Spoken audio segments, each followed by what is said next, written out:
Esta espectacular gráfica da cuenta del emblemático Pico Bolívar, además insigne de nuestro territorio nacional. Eso está en el estado de Mérida. Precisamente hoy hemos dedicado buena parte del programa a hablar precisamente de esta entidad, Cordillera Andina, una de las entidades más dadas al turismo, también al comercio en todo el territorio nacional. Hemos estado hablando ya con uno de los aspirantes al Parlamento de estas elecciones del 6 de diciembre, integrante además de Unión y Progreso. Tenemos ahora la contraparte, me acompaña en estudio precisamente Arnaldo Sánchez, es integrante de la Juventud del Partido Socialista Unido de Venezuela y candidato, voto lista en el estado de Mérida, precisamente por la Juventud del Partido Socialista Unido de Venezuela. Buenos días, ¿cómo le va? Sí, muy buenos días, bueno, agradecerles a todos. Sí, muy buenos días, bueno, agradecerles a todos por permitirnos informar a todo el pueblo de Venezuela lo que estamos haciendo nosotros en esta campaña electoral. Una campaña electoral muy importante para el pueblo venezolano y por supuesto para el pueblo de Mérida, donde la juventud, pues junto a todos los compañeros y compañeras que llevan muchos años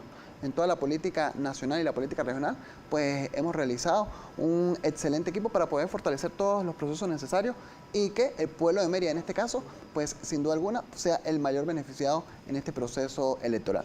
¿Cuál es el papel precisamente ahorita para estas elecciones parlamentarias de la juventud, cuando incluso ya se ha hablado de líderes políticos, tanto de oposición como de oficialismo, que ya tienen años incluso en el liderazgo, en el ejercicio político, y la población está pidiendo, exigiendo rostros nuevos, caras nuevas? Sí, eso es muy importante, ¿no? Porque nosotros en este caso, en el caso del Gran Polo Patriótico, tenemos 500 candidatos que son candidatos nuevos a la Asamblea Nacional, candidatos que nunca han sido ni diputados ni se han presentado un proceso electoral para la Asamblea Nacional, pero de ellos 240 son candidatos jóvenes, ¿no? Y esto muestra, por supuesto, la confianza que tiene en la juventud, en este caso el Gran Polo Patriótico, para poder asumir estas responsabilidades. Pero esto no dejaría ver como entre hechos parte de la preparación de esta juventud, si no han aspirado incluso y lo van a hacer por primera vez a un cargo de elección popular. Y bueno, muchos de nosotros venimos en un proceso de preparación importante. Yo te pongo por lo menos un ejemplo. Yo vengo de ser viceministro del deporte, ¿no? Pero además miembro de la Dirección Nacional de la Juventud del Partido. Pero además académicamente hemos venido formándonos, unos como licenciados, otros como magísteres, otros ya somos doctores también. Y eso pues nos ha permitido, por supuesto, construir un esquema importante para poder fortalecer toda la política necesaria. Y yo quería hacer un hincapié muy importante, ¿no? Y es que nosotros, bueno, estamos directamente en una campaña legislativa, en una campaña para la Asamblea Nacional. No es una campaña presidencial, no es una campaña para gobernadores ni para alcaldes, sino una campaña para la Asamblea Nacional, y por eso nosotros tenemos... Igual marca precedencia, sí, por supuesto, claro que sí.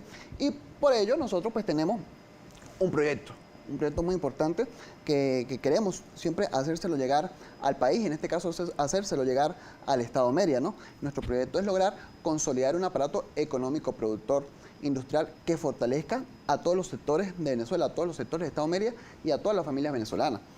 Y ahí quizás podían preguntarme cómo pudiésemos hacer, cómo podemos fortalecer desde la Asamblea, ¿no? O incluso el tema de consolidación, porque ya se viene hablando precisamente de esta palabra desde años anteriores, otras campañas políticas, otros integrantes, además del Gran Polo Patriótico, del propio Partido Socialista Unido de Venezuela, y prácticamente estas propuestas han quedado como que solamente allí en propuestas, sobre todo en temas económicos y temas de producción. Sí, fíjate que por eso nosotros desde el Estado de Mérida hemos enarbolado unas propuestas muy importantes, ¿no? Nosotros hicimos un debate con el Estado de Mérida, donde se han generado más de 1.536 propuestas en diferentes sectores, pero quiero hacerte hincapié en 4 propuestas muy importantes que nosotros estamos llevando. Una de ellas es, por supuesto, hacer la revisión de todas nuestras leyes bancarias, financieras y de crédito para poder territorializar los créditos a nuestros productores. Nosotros queremos que los productores del Estado de Mérida puedan acceder a todo ese proceso de crédito y puedan fortalecer su producción, porque hay que rescatar algo importante.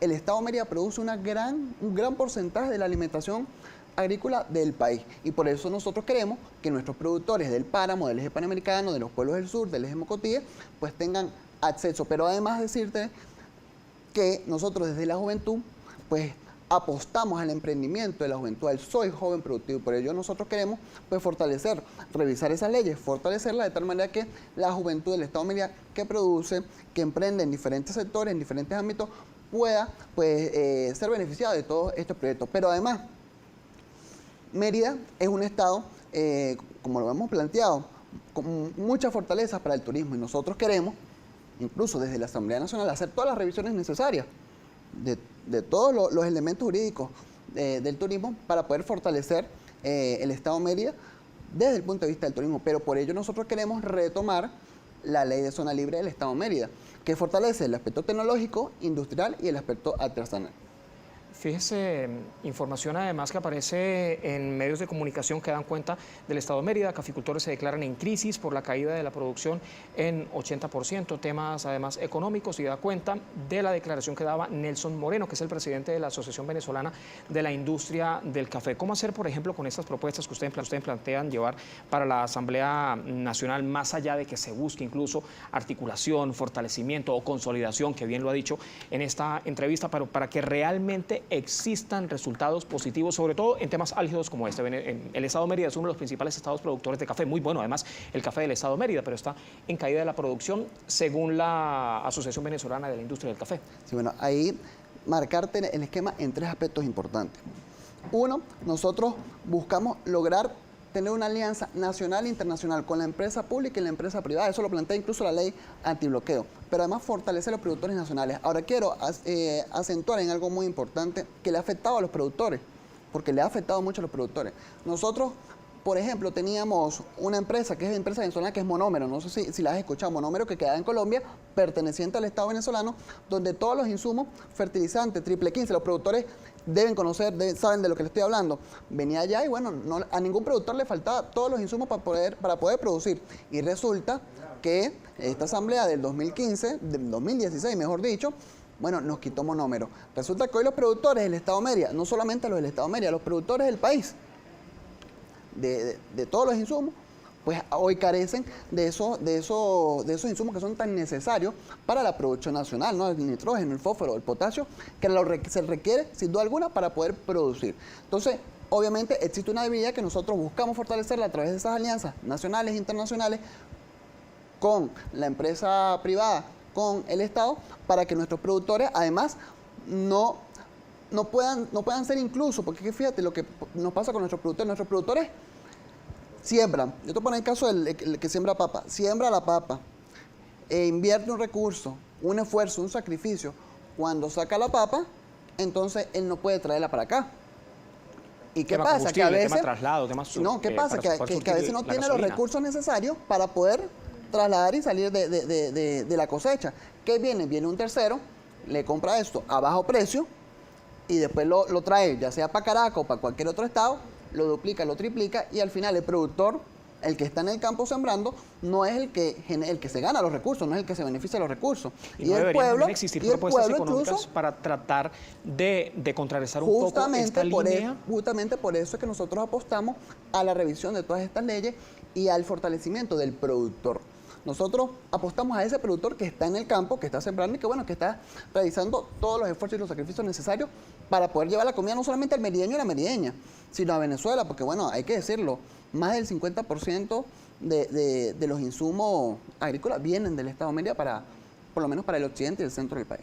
Además, Mérida, que es uno de los principales estados productores de alimentos, ¿no?, para la nación, bien lo decía usted. Además, estados donde era viable hasta hace algunos años hacer turismo en esta entidad y todo lo que englobaba ese sector.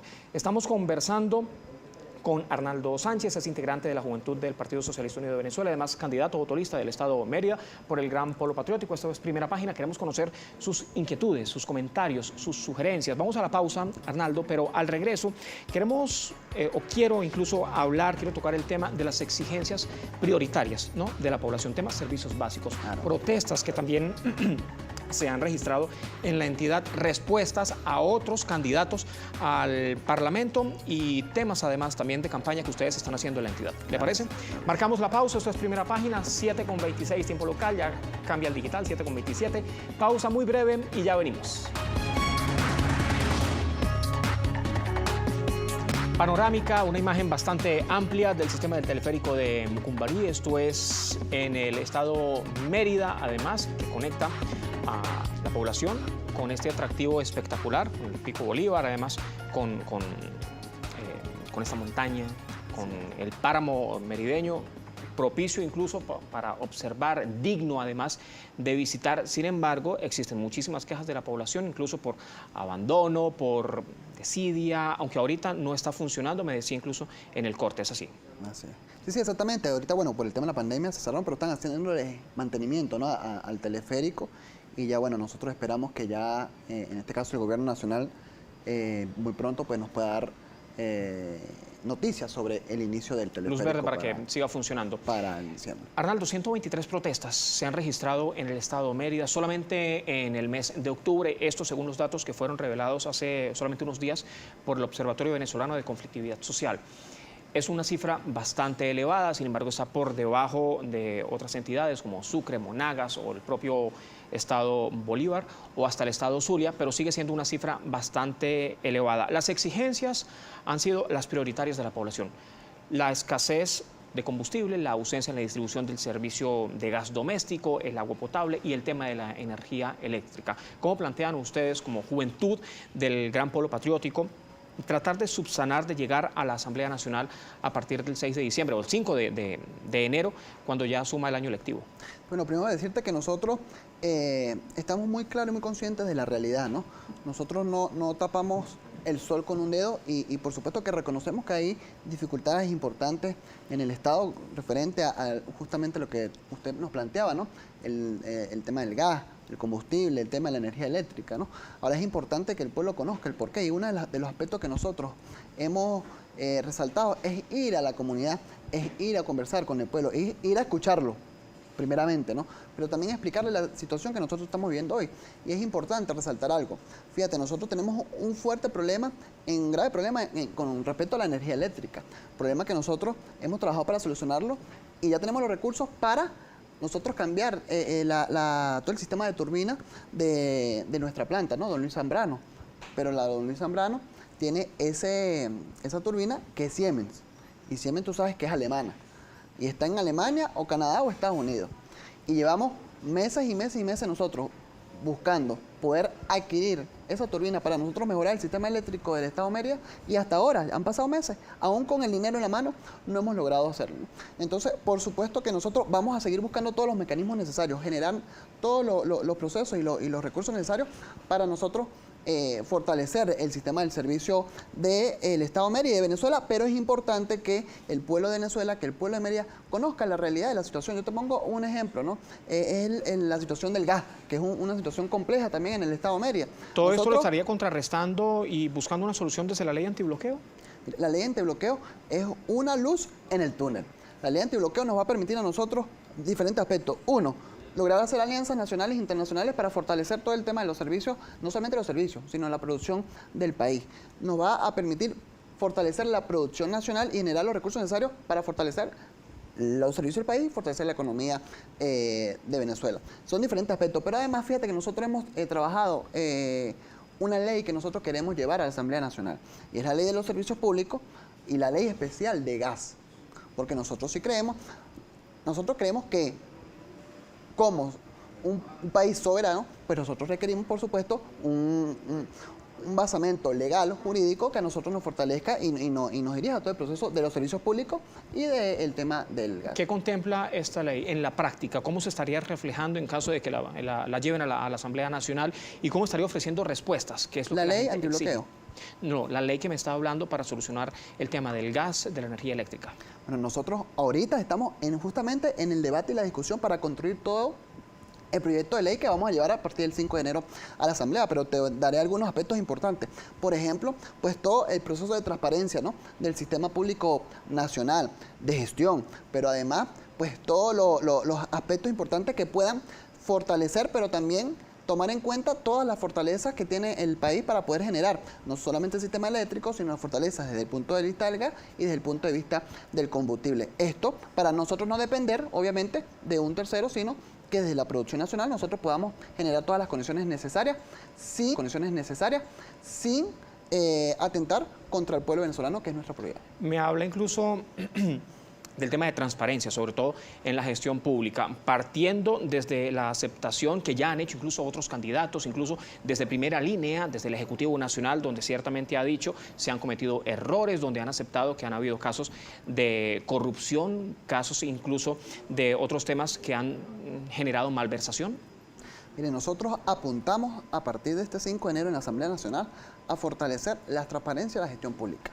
Y por eso uno de los aspectos, yo te hablaba de muchas propuestas que se habían generado en el debate, es justamente eso, es la ley de transparencia de la gestión pública, donde por supuesto pues todos, sin ningún miedo, pues podamos pues colocar en la mesa todos los aspectos necesarios para que sean revisados en el momento que sea necesario, pero además apostar a este crecimiento de valores individual de cada persona que dirige una institución, que dirige un viceministerio, que dirige un ministerio, y apostar a la confianza del pueblo venezolano. Nosotros queremos que el pueblo venezolano, por supuesto, a través de esa transparencia, pues pueda observar, pueda evaluar, pueda llevar incluso hasta el control y seguimiento de todos los procesos que se llevan en las instituciones nuestras del Estado. ¿Qué responde desde el Gran Pueblo Patriótico, incluso desde la juventud del Partido Socialista Unido de Venezuela, a las diferentes denuncias que han hecho otros candidatos? Hace rato estábamos conversando con el integrante de Unión y Progreso, con Daniel Castro, también del Estado Mérida. Él aseguraba que se mantiene, por ejemplo, el ventajismo político, el tema de los recursos del Estado, denunciaba, utilizados para la campaña electoral, por ejemplo, por encima, entre otras denuncias que también hizo. Sí, bueno, fíjate, eso es algo que desde el año 2000, ¿no?, lo está planteando la oposición venezolana. Ellos llevan 20 años planteando eso. Yo debo decirte y debo recordarle al candidato, porque además su responsable de partido le tuvo que haber explicado que se llegó a un acuerdo nacional, un acuerdo que tanto el Gran Pueblo Patriótico como todos los partidos que están participando en el proceso electoral, de una serie de reglamentos que hasta ahora no se han roto, o sea, hasta ahora se han cumplido. Pero además yo debo decirte algo, en el caso del Estado Mérida específicamente, el gobernador es de oposición y nosotros no, o sea, en ningún momento hemos planteado de algún ventajismo o algo que se quiera plantear. Pero que además debo decirte, el gobernador, pero es que el protector al final nunca va a recibir los recursos que recibe el gobernador. Pero además debo decirte, un gobernador que todo lo que pasa en el Estado Mérida plantean que es culpa nuestra. Pero no es culpa del gobernador que no sale a la calle ni siquiera a darle la cara al pueblo, ni siquiera hablar con el pueblo y a preguntar, a decirle al pueblo, por ejemplo, por qué no recoge la basura, o por qué no corta el monte, o por qué no visita los barrios, o por qué no visita las casas, por qué no habla con el pueblo. Entonces, justamente en el caso del Estado de Mérida, creo que es muy incoherente hacer ese planteamiento, porque tenemos un gobernador que ganó y que nosotros reconocimos, ¿no?, que se reconoció y que bueno, que tiene un proceso de gestión, y que, por supuesto, nosotros, siempre queriendo proteger al pueblo, siempre pensando, ¿no?, en las personas, en las familias más vulnerables, pues nos acercamos a ellos, conversamos con ellos y tratamos desde nuestro punto de vista y de nuestra fortaleza poder ayudarlos y apoyarlos. Pero ahí es importante que todos estén muy claros de que en el Estado de Mérida se les dio la oportunidad. El propio pueblo de Mérida les dio la oportunidad. ¿Y qué han hecho en este caso en el pueblo de Mérida? No dan la cara, no atienden al pueblo. Realmente se olvidaron. O sea, así como la Asamblea Nacional 2016 es una Asamblea Nacional de la nada, asimismo justamente es la gobernación. Ahora nosotros, pero estas acusaciones también las han hecho hacia el sector, por ejemplo, oficialista. Bueno, no solamente en el Estado de Mérida, también en buena parte del territorio nacional. Sí, pero fíjate, eso ahí es importante. Nosotros tenemos un comando en campaña. Un comando en campaña, por ejemplo, yo te voy a hablar del caso del Estado de Mérida. Comando en campaña del Estado de Mérida lo dirige el compañero Jason Guzmán, ¿no?, el comando en campaña estatal. Y por la juventud lo dirijo yo, que en este momento no ejerzo ningún cargo, igual que el compañero Jason no ejerce ningún cargo directamente, ¿no? Él es protector del Estado de Mérida. Pero más apuntalar que aquí lo más importante, más allá del ventajismo, yo invito a los candidatos de la oposición. Vamos al debate.